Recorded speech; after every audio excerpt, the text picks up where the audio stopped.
Hello dear students, welcome to Study Desire. हम कर रहे हैं अब नेक्स्ट चैप्टर जो कि कंट्रोल एंड कोऑर्डिनेशन है, जो कि क्लास 10 का बायोलॉजी का चैप्टर है। अब इस चैप्टर में पहले हम डिस्कस कर लेते हैं क्या क्या हम कवर करने वाले हैं इस चैप्टर में। सबसे पहले हम पढ़ेंगे इसका इंट्रोडक्शन पार्ट। इंट्रोडक्शन पार्ट में हम सब कुछ न्यू टर्म्स भी इंट्रोड्यूस होंगे जिसके बारे में हम बातचीत करेंगे।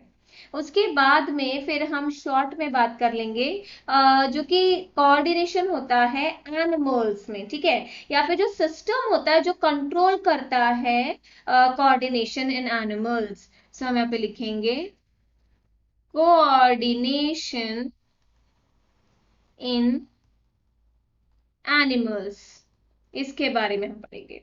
उसके बाद में जब हम कोऑर्डिनेशन एनिमल्स पढ़ेंगे इसी में हम बात कर लेंगे नर्वस सिस्टम की। हम यहाँ पे लिख लेंगे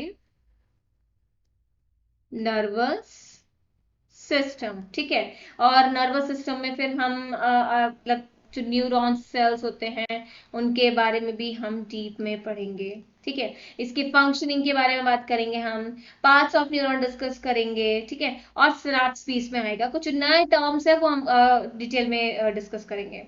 इसके बाद में हम फिर इम्पोर्टेंट है रिफ्लेक्स एक्शन के बारे में भी बात करेंगे, ओके, जिसमें कि हम टाइप्स ऑफ रिस्पॉन्सेज पढ़ेंगे। Finally we will talk about the human nervous system. Human जो ह्यूमन नर्वस सिस्टम है उसको हम स्टडी करेंगे। और उसके बाद में फिर हम ह्यूमन ब्रेन के बारे में भी डिस्कस करेंगे, ह्यूमन ब्रेन के बारे में बात करेंगे, ओके। और साथ ही साथ में हम देखेंगे कि इसमें जो अलग अलग पार्ट्स होते हैं हम उसको भी डिटेल में स्टडी करेंगे।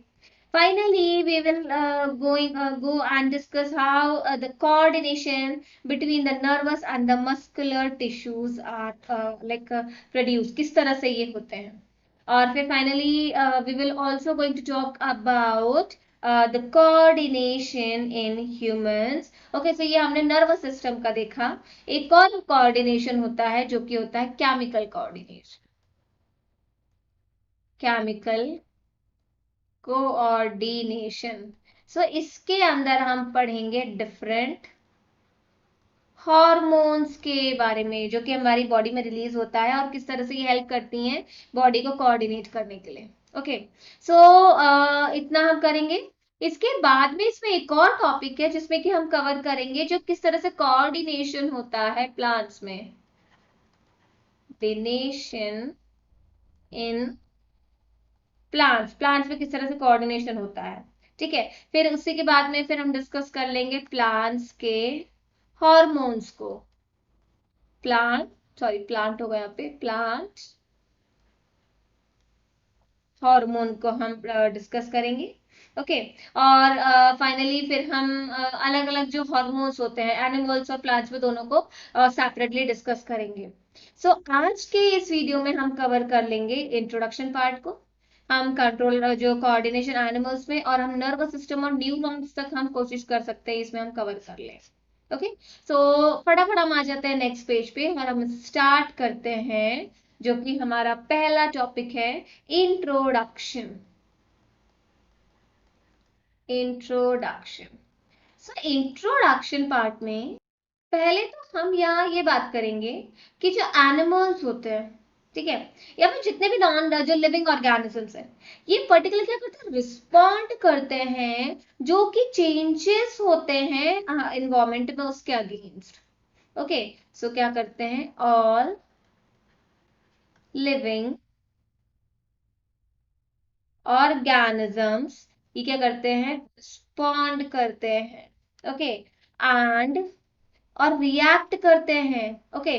अगर हमारा जो एनवायरमेंट चेंज हो रहा है उसके अगेंस्ट कोई रिस्पॉन्स शो करते हैं to changes in the environment, in the environment, okay, around them, उनके आसपास जो चेंजेस होते हैं। अब ये जो चेंजेस होते हैं ना एनवायरमेंट में उसके अगेंस्ट जो रिएक्शन शो कर रहे हैं, ऑब्वियसली लिविंग ऑर्गेनिज्म में कुछ ना कुछ ऑर्गन तो ऐसा जो कि हेल्प करता होगा, बाहर के चेंजेस को गेन करता होगा, हमारे गेन करने में हेल्प करता होगा। ओके, सो हम उसी को क्या बोलते हैं, कुछ सेंस ऑर्गन्स जो होते हैं, ठीक है, सिंपल टर्म्स में हम क्या बात कर सकते हैं, सेंस ऑर्गन्स। तो जैसा कि हम बचपन से पढ़ते आ रहे हैं, ठीक है, 5 सेंस ऑर्गन्स होते हैं। क्या होता है, आई, नोज, ईयर, ठीक है, और क्या होते हैं, आप याद कर सकते हैं, स्किन पढ़ा था हमने, और हमने क्या पढ़ा था, टंग। ये सेंस ऑर्गन्स होते हैं, और ये क्या करते हैं, जो बाहर चेंजेस हो रहा है यही रिसीव करते हैं। सो इसीलिए हम क्या बोलेंगे कि जो चेंजेस हो रहा है एनवायरमेंट जिसके अगेंस्ट ऑर्गेनिज्म रिस्पॉन्स शो कर रहा है, सो उसे हम क्या बोलते हैं, स्टिमुली। सो स्टिमुली जैसे कि आई, अब मान लो लाइट है, सो एंटर करेगी आई से, तो आई डिटेक्ट कर रहा है ये, ठीक है। अब अगर हमने बोला कोई स्मेल, अगर कुछ स्मेल है उसके अगेंस्ट हमने कोई रिएक्शन शो किया, ईयर, ईयर अगर हमने कुछ साउंड सुना, हियर साउंड, स्किन, स्किन से क्या बोल सकते हैं हम, हीट और कोल्ड का टच, और finally tongue, that is taste. So यहां पर हमने एक नया वर्ड देखा, that is stimuli. So particular क्या होता है, स्टिमुली ही जो सेंस ऑर्गन गेन करते हैं एनवायरमेंट से, और जिसके अगेंस्ट में जो रिस्पॉन्स शो करते हैं। ओके, सो हम यहाँ पे स्टिमुली को क्या लिखेंगे, the changes in the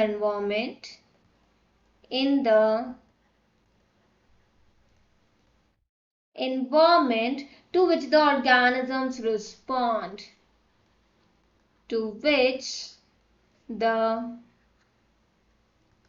organism respond, जिसके अगेंस्ट रिस्पॉन्स शो करते हैं, ओके, और रिएक्ट करते हैं, एंड रिएक्ट, तो उसको हम बोलते हैं स्टिमुली। से स्टिमुली हमने अभी क्या क्या बात की, क्या हो सकता है ये, जैसे कि लाइट हो गई स्टिमुली, ठीक है, और साउंड हो गया, और हमने क्या बात किया, हीट, कोल्ड हो गया, टेस्ट हो गया, तो ये सब क्या है, स्टिमुली है, जिसके अगेंस्ट में जो बॉडी है वो रिस्पॉन्स शो करती है।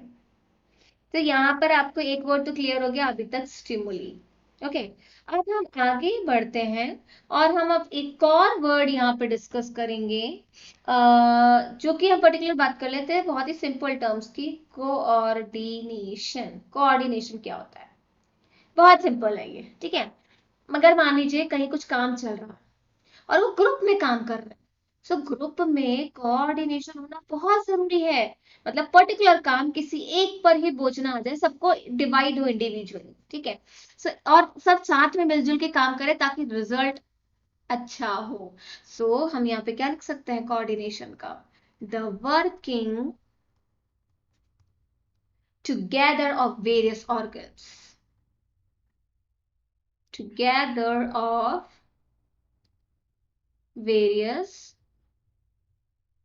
ऑर्गन्स, ओके, और जो कि या फिर हम बोल सकते हैं कि जो पार्ट्स है बॉडी के, पार्ट्स ऑफ बॉडी, तो जो सारे पार्ट्स ऑफ बॉडी है या फिर ऑर्गन है वो मिलकर जो काम कर रहे हैं और कोई एक पर्टिकुलर रिएक्शन प्रोड्यूस कर रहे हैं, ओके, ऑफ एन ऑर्गेनिज्म, ऑफ एन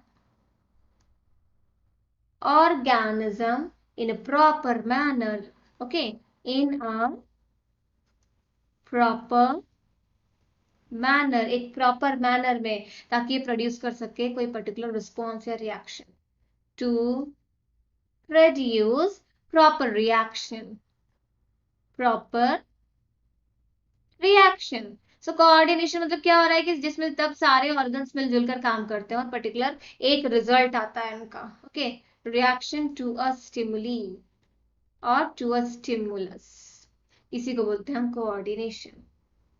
सो जैसा कि अगर हम बात करेंगे कि जो कंट्रोल एंड कोऑर्डिनेशन की हम बात कर रहे हैं लिविंग ऑर्गेनिजम्स में, ठीक है, तो पर्टिकुलर लिविंग ऑर्गेनिजम्स में दो टाइप के कोऑर्डिनेशंस होते हैं, लिविंग ऑर्गेनिजम्स में दो टाइप्स के सिस्टम होते हैं जो कि पूरा कोऑर्डिनेट करते हैं, वो क्या हो गया, एक तो हो गया नर्वस सिस्टम और दूसरा होता है endocrine system. So nervous system में हम डिस्कस करेंगे जो नर्वस सिस्टम के सेल्स होते हैं, ओके। और एंडोक्राइन सिस्टम्स में हम सारी बात करेंगे एंडोक्राइन ग्लैंड्स की। सो आज के इस चैप्टर में हम ये जो दो मेन पॉइंट्स हैं ये कवर करेंगे, ठीक है। सो पर्टिकुलर मुझे लगता है कि हम आज के इस वीडियो में नर्वस सिस्टम तक ही पहुंच पाएंगे, और endocrine gland sorry endocrine system हम फिर नेक्स्ट वीडियो में कवर करेंगे। So let's move towards the next page and let us discuss about the nervous system. So यहाँ पे मतलब हम कह सकते हैं कि हम बात कर रहे हैं यहाँ पे जो कोऑर्डिनेशन इन एनिमल्स की, कोऑर्डिनेशन इन एनिमल्स, क्योंकि नर्वस सिस्टम किस में होता है, एनिमल्स में देखने को मिलता है हमें। Okay, so we will write over here nervous system. Now coming to the next point, we'll start discussing about the nervous system. अब नर्वस सिस्टम क्या करता है, ये कंट्रोल करता है और कोऑर्डिनेशन करता है पूरे बॉडी में, okay. And like these are provided by the nerves and the muscular tissue. So human body में या फिर एनिमल्स में जो कोऑर्डिनेशन होता है वो किसके थ्रू होता है, by the nerves and the muscular tissue, okay. अभी जो नर्वस टिश्यूज होते हैं, नर्वस सिस्टम में नर्वस टिश्यू होते हैं, it is like made up of an organised network of nerve cells. So ये जो नर्वस टिश्यू के नर्वस टिश्यू, इसके सेल्स क्या होते हैं, नर्व सेल्स, या फिर हम उसे बोलते हैं न्यूरॉन, ओके। क्या बोलते हैं हम उसे, नर्वस टिश्यू के, नर्वस सिस्टम के, और नर्वस सिस्टम के सेल्स को हम बोलते हैं नर्व और द न्यूरॉन्स। अब ये जो न्यूरॉन्स होते हैं या फिर नर्व होते हैं, like these are the specialized cells which help in the conduction of the messages or in the form of electrical impulse. So neurons, okay, these are the cells.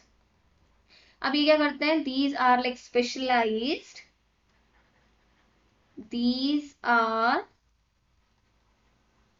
that means like they are helping transferring the messages from one part of the body to other. So these are specialized cells for conducting, बहुत important point, conduct करते हैं मतलब कि information को एक जगह से दूसरी जगह भेजते हैं, conducting information in the form of electrical impulse, in the form of electrical impulse, electrical impulse के फॉर्म में मैसेजेस ट्रेवल करता है from one part of the body to other. So right here, from one part of body to other. तो सबसे पहले क्या हो रहा है कि जो नर्वस न्यूरॉन्स होते हैं, जो नर्वस सिस्टम के सेल्स होते हैं, ये रिसीव करते हैं सिग्नल रिसेप्टर्स से। किससे रिसीव करते हैं, रिसेप्टर्स से रिसीव करते हैं ये सेल्स। और फिर फाइनली क्या करते हैं, ये कहाँ जाता है, ये सेल्स जो न्यूरॉन होते हैं, नर्व सेल्स होते हैं, नर्व सेल्स, फिर इससे जाता है ये स्पाइनल कॉर्ड या फिर हम बोलेंगे ब्रेन तक। अब यहाँ पे क्या होता है, ये they are like been read and finally the message is been send back again to the effector muscles. So कहाँ जाता है ये, इफेक्टर मसल्स तक जाता है। सो क्या एक रफ आइडिया ले लिया, अभी हम इतने डीप में नहीं जाएंगे, जब हम इसके बारे में पढ़ेंगे तब हम इतना डीप में जाएंगे। अब हम यहाँ पे नेक्स्ट आ रहे हैं और यहाँ पर हम देख लेते हैं रिसेप्टर्स क्या होते हैं, रिसेप्टर्स, ओके। सो हम जानते हैं रिसेप्टर्स वो ऑर्गन्स होते हैं जो कि बाहर से स्टिमुलस को रिसीव करते हैं। Okay, so like these are the specialized organs, okay, or the particular tip of some of the nerve cells that detect the information from the environment. So these are specialized cell, और या फिर हम लिख सकते हैं sales नहीं, organs हम बोल सकते हैं, ठीक है, स्पेशलाइज्ड ऑर्गन्स विच रिसीव, जो कि रिसीव करते हैं, विच रिसीव जो बाहर से सॉरी स्टिमुलस आते हैं, सो रिसीव करते हैं इंफॉर्मेशन। इंफॉर्मेशन, स्टिमुलस क्या होता है, इंफॉर्मेशन ही होती है, from environment, from environment. So जो environment से जो information आ रही है, that is the stimulus only. Okay, and like these specialized organ, तो हम यहाँ पे चलो, हम यहाँ पे particular cells word use कर लेते हैं, ठीक है। सो स्पेशलाइज सेल्स होते हैं क्योंकि ये रिसीव करते हैं, और ये स्पेशलाइज सेल्स कहाँ प्रेजेंट होते हैं, जो पर्टिकुलर सेल्स ऑर्गन्स होते हैं वहां पे ये स्पेशलाइज सेल्स प्रेजेंट होते हैं।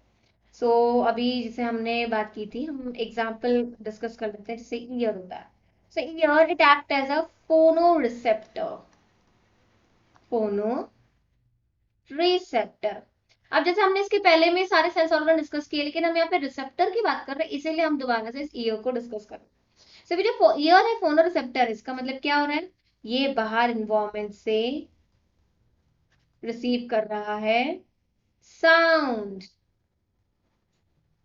और उसके अगेंस्ट में जो भी बॉडी रिएक्शन शो करेगी वो क्या हो जाएगा, रिस्पॉन्ड उसका हो जाएगा, रिस्पॉन्स हो जाएगा। Okay, so it actually helps in hearing and maintaining the body balance.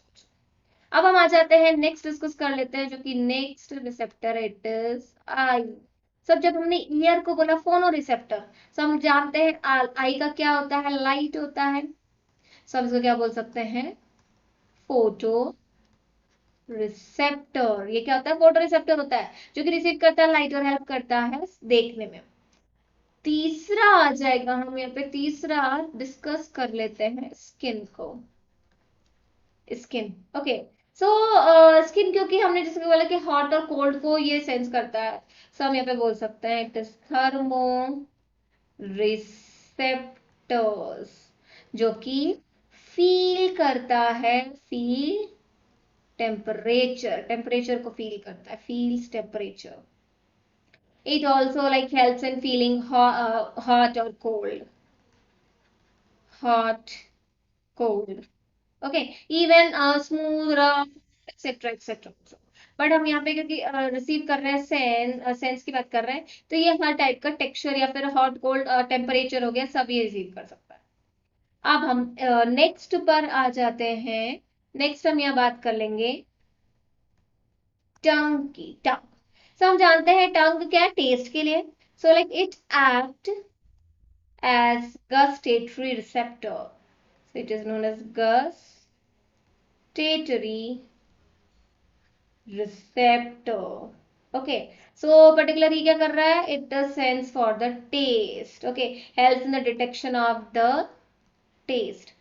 Finally अब हमारा यहाँ तक हमने कितना कर लिया है, ईयर हो गया one, then we have talk about the eye, then skin, tongue, and finally the last one is the nose.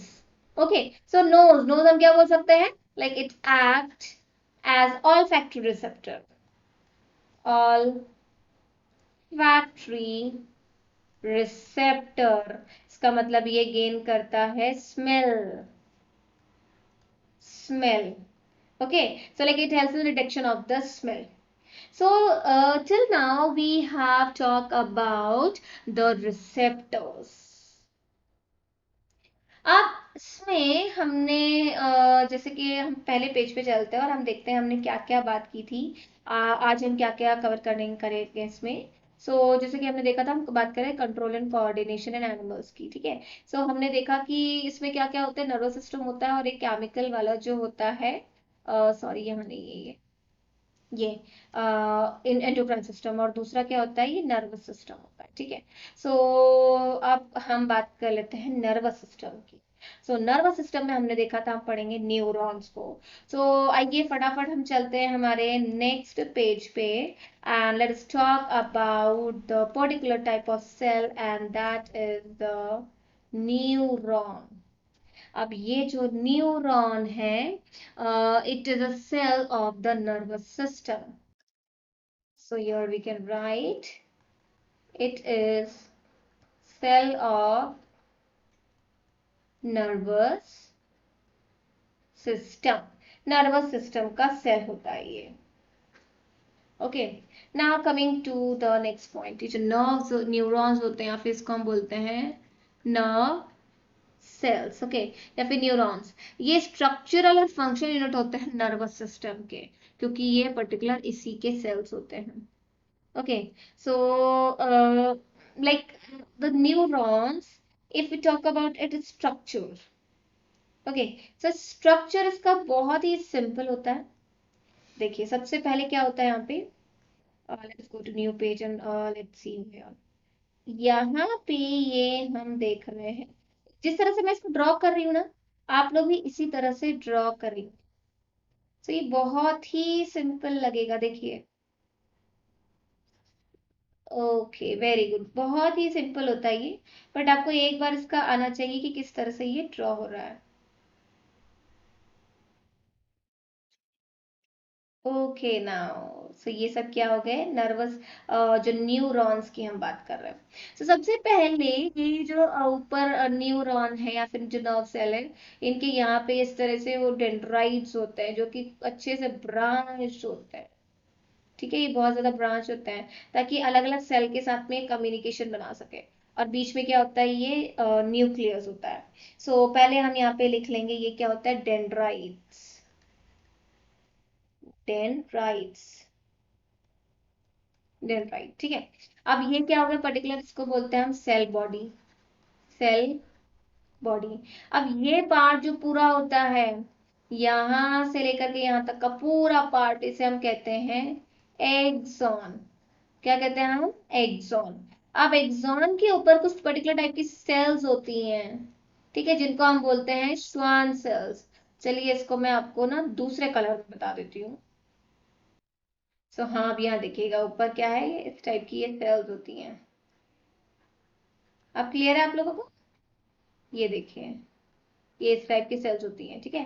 पूरा इसको सेल्स को पूरा ऊपर से तब सब दूर आगे पीछे सब दूर से कवर की हुई रहती है ये. वो यहाँ पर आपको ऐसे दिख रहा है, बट ये पूरा गोलाई में कवर की हुई है. सो ये क्या है, ये है श्वान सेल्स. अब ये श्वान सेल्स कुछ ना फाइबर टाइप का रिलीज करते हैं, जिससे कि पूरा ये कवर हो जाता है, ठीक है. सो इसको हम क्या बोलते हैं, फॉर्म कर लेते हैं माइलिन शीथ. क्या फॉर्म कर लेते हैं, ये माइलिन शीथ, जो कि पर्टिकुलर हम बोल सकते हैं कि इनको जो एक्सॉन इसको इंसुलेशन प्रोवाइड करता है ये, और प्रोटेक्ट करता है. सो माइलिन शीथ क्या कर रहा है, एक्सॉन को प्रोटेक्ट कर रहा है. अब आप देख सकते हैं कि दो सेल्स के बीच में यहाँ पे ये गैप दिख रही है आपको पर्टिकुलर, ये भी गैप है, ये भी गैप है. सो इन गैप्स को कहते हैं नोड ऑफ रैनवियर. सो अभी इसका पर्टिकुलर नाम नोड ऑफ रैनवियर इसलिए भी पड़ा है, क्योंकि इसको जो रैनवियर साइंटिस्ट ने डिस्कवर किया था.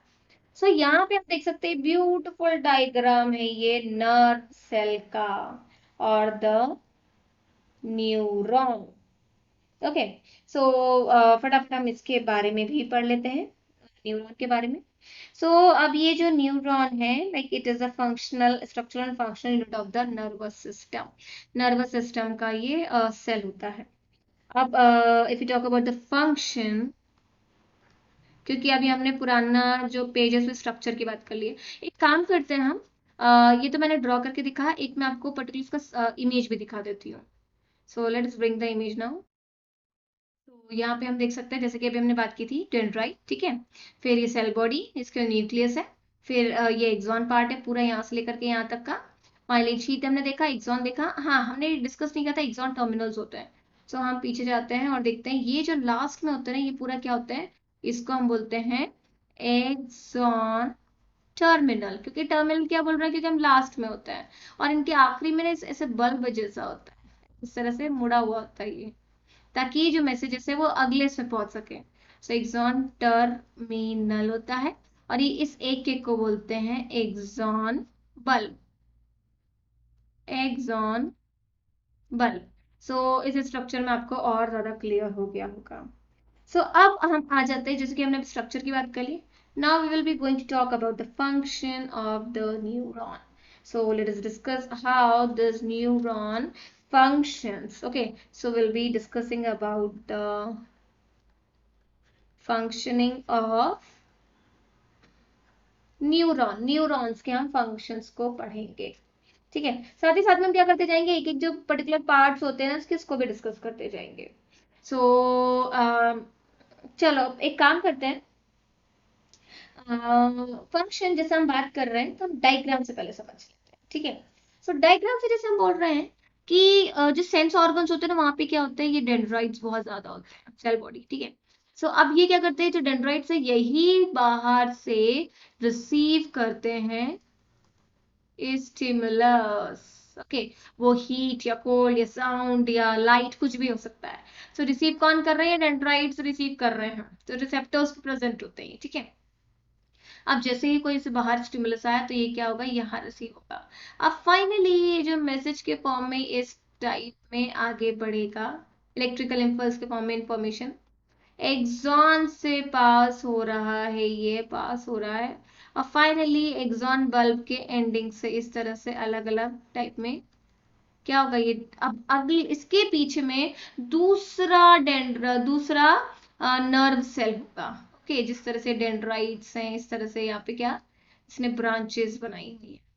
अभी मैं क्या बता रही हूँ आपको, ये है जो अगला न्यूरॉन है। ओके, यहाँ पर, और ये सेल बॉडी नेक्स्ट वाला, नेक्स्ट सेल है, फर्स्ट सेल है ये और ये सेकेंड सेल है। सो अब यहाँ से जो मैसेज आया वो क्या होगा, यहाँ से फिर जंप कर जाएगा और दूसरे जो नर्व सेल है उसके डेंड्राइट में चला जाएगा। इसी तरह से ये एक के पीछे सारे सेल्स अरेंज होते हैं, तो फिर इंफॉर्मेशन इसी तरह से ट्रेवल करती है। So in like information from the receptor, it is acquired at the end of these dendrite step of the nerve cell. Okay, and like these are as a chemical reaction that actually creates this electrical impulse which pass through the nerve cell or the neurons. So here we have seen the information, first the receptor, सबसे पहले क्या होगा, जो receptor है, okay, it will gain the stimulus. तो receptor क्या करेगा, gain करेगा स्टिमुलस फ्रॉम द सराउंडिंग और फ्रॉम द एनवायरमेंट।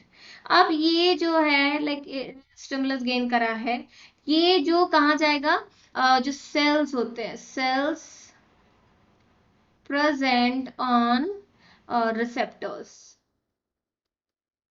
या फिर जो सेल नहीं, हम लिख सकते हैं यहाँ पे सेल्स ऑफ जो रिसेप्टर ऑर्गन्स होते हैं, जो कि सेंस ऑर्गन्स। ओके, अब यहां से ये इंफॉर्मेशन कहाँ जाएगा, मैं चलो इसी के आगे लिख देती हूँ, टिप ऑफ डेंड्राइट। जो डेंड्राइट की टिप है वहां पर सबसे पहले ये पहुंचता है, क्योंकि यही प्रेजेंट होते हैं जो सेल्स ऑफ रिसेप्टर्स होते हैं। ठीक है, टिप ऑफ डेंड्राइट। अब यहाँ से जो मैसेज है, like it will pass to the cell body. चलो हम इसको स्ट्रक्चर से समझते हैं। तो सबसे पहले यहाँ है डेंड्राइट पेयर, डेंड्राइट से कहाँ जाएगा, सेल बॉडी, सेल बॉडी से जाएगा फिर एक्सॉन में। सो अब हम लिख लेंगे यहाँ पे, अब कहाँ जाएगा, जो इम्पल्स है वो एक्सॉन में जाएगा। अब फिर से हम पीछे डायग्राम पे जाएंगे, एक्सॉन से कहाँ गया, एक्सॉन टर्मिनल पे। ठीक है, जहां पर के एक्सॉन बल्ब है, लास्ट पे क्या एक्सॉन बल्ब होती हैं ये। सो कहाँ आ गया ये, यहाँ से, इसको हम नेक्स्ट पेज पे लिख लेते हैं, एक्सॉन से कहाँ जाएगा ये, एक्सॉन बल्ब में। ठीक है, और फाइनली एक्सॉन बल्ब से अब हम यहाँ देखते हैं, एक्सॉन बल्ब से कहाँ जा रहा है, dendrite of the next neuron. So हम यहाँ पे लिखेंगे एक्सॉन बल्ब से जा रहा है to the dendrite of next neuron. जो डेंड्राइट है उसके अगले न्यूरॉन का उस पे जा रहा है। सो पर्टिकुलर यहाँ पे क्या हो रहा है, जो इंफॉर्मेशन है it is travelling in the form of the electrical impulse. So information travel in the form of electrical impulse। Electrical impulse के फॉर्म में इंफॉर्मेशन ट्रैवल करती है बॉडी में। अब पर्टिकुलर जब ये मैसेजेस कहाँ पहुंच जाता है, यहाँ पे एक्सॉन बल्ब पे पहुंच जाता है तो कुछ केमिकल रिलीज होते हैं at the end of the axon. Okay, and this is done by the effect of the electrical impulse. अब ये केमिकल्स जो होते हैं ये क्रॉस करते हैं जो गैप होता है।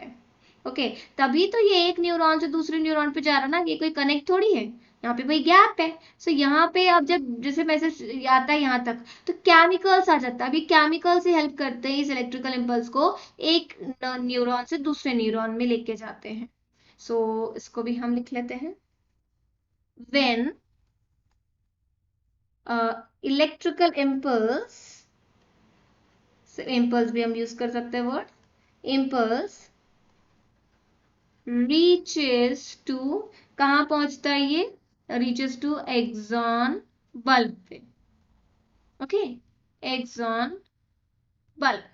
अब क्या होगा, chemical is release at the end of the axon. Okay, so इसके बाद में हम लिखेंगे chemical is released at the end of the axon at, wait a minute, yeah, at the end of axon. Axon के end पे release होता है chemical, और पर्टिकुलरली उसी वजह से होता है कि जब जो इम्पल्स है एंड पर आते हैं ना तभी केमिकल रिलीज होता है ये। ठीक है, सो किसके इफेक्ट की वजह से होता है, इलेक्ट्रिकल इम्पल्स की वजह से होता है, by the effect of electrical impulse. Electrical impulse की वजह से रिलीज होता है ये केमिकल। अब ये क्या करता है, जो केमिकल रिलीज हुआ है ना ये हेल्प करता है इस इलेक्ट्रिकल इम्पल्स को जो गैप से पास करने में, और हम इसी को बोलते हैं synapse. Okay, so here we'll be going to discuss a word and that is the synapse. Synapse को हम यहाँ पे डिस्कस करेंगे। आज हम देख रहे हैं किस तरह से जो मैसेजेस है वो ट्रैवल होता है। अब इसके बाद में जो मैं अगला वीडियो लेकर के आऊंगी उसमें मैं आपको जो पूरा अपना जो सेल है, न्यूरॉन है, ठीक है, उसका एक एक पर्टिकुलर एक एक जो पार्ट्स है उसको भी डिटेल में एक्सप्लेन कर दूंगी। Okay, so now what happened, like the chemical now get accumulated in the gap. Okay, so synapse क्या है, when chemical is released in the gap। Gap में क्या हुआ, केमिकल रिलीज हो गया है। पर्टिकुलर इस गैप को कहते हैं, माइन्यूट गैप जो होती है दो न्यूरॉन के बीच में, उसे हम कहते हैं पर्टिकुलर सिनैप्स। ओके, सो यहाँ सिनैप्स में क्या होता है, केमिकल रिलीज होता है, like when the chemical is release in the gap. अब क्या हो रहा है, जो इम्पल्स है, इम्पल्स ये पास कर जाते हैं, pass to next neuron, next neuron, दूसरे न्यूरॉन के पास चले जाते हैं। So now the chemical that is like cross the gap, and gap is actually the synapse, and like here start a similar electrical impulse in the dendrite of the next neuron. So जैसा कि हम पीछे चलते हैं वापस यहाँ पे structure में देखेंगे, इस गैप में क्योंकि केमिकल रिलीज हुआ, अभी केमिकल क्या हेल्प कर रहा है इस इम्पल्स को इस वाले फर्स्ट न्यूरॉन से दूसरे न्यूरॉन में जाने के लिए। तो सपोज यहाँ से अब मैसेज यहाँ पहुंच गया है, सो अब पर्टिकुलर वापस से इस तरह से पास करेगा, सेल बॉडी में जाएगा और वापस से एक्सॉन में जाएगा, एक्सॉन से वापस नर्व एंड पे पहुंचेगा। सो इस तरह से इसका ये चलता रहेगा जब तक कि इसके फाइनल डेस्टिनेशन तक नहीं पहुंच जाता। ओके, सो यहाँ तक हमने क्या देखा कि जब जो इम्पल्स है वो कहाँ तक पहुंच रहा है, फाइनल ब्रेन तक या फिर स्पाइनल कॉर्ड तक।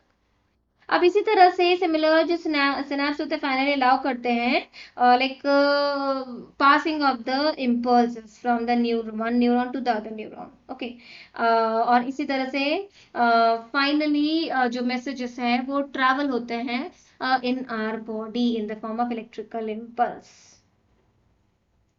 सो यहाँ तक अभी हमने जो वर्किंग है, किसका वर्किंग है, न्यूरॉन का वर्किंग है, उसको हमने समझ लिया है। अब जो बचा हुआ है इसके पार्ट्स को डिटेल में पढ़ना।